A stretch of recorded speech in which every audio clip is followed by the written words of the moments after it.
درود و تقدیم ادب بر بینندگان عزیز.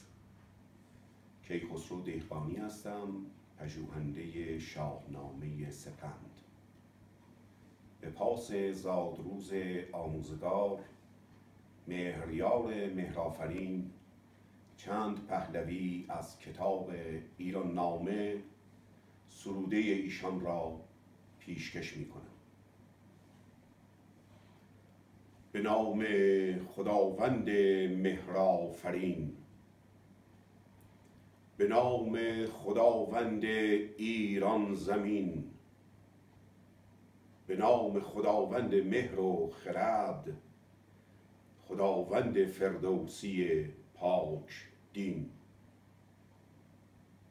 به نام خداوندگار عشا، خداوند چاراخشیج رها، به نام خداوند مهراستی، خدای تش و باد و خاک و هوا.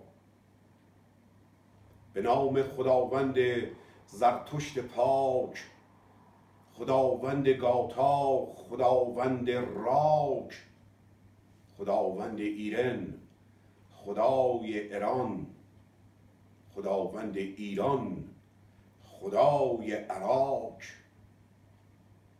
به نام خداوند آزاد بخش، خداوند شومان و ختلان و وخش، خداوند باران و برف و تگرگ، خداوند توفنده آذرخش.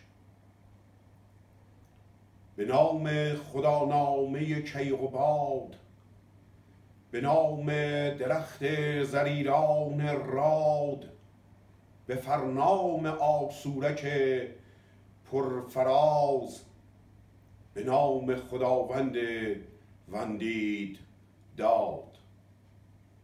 بدرود.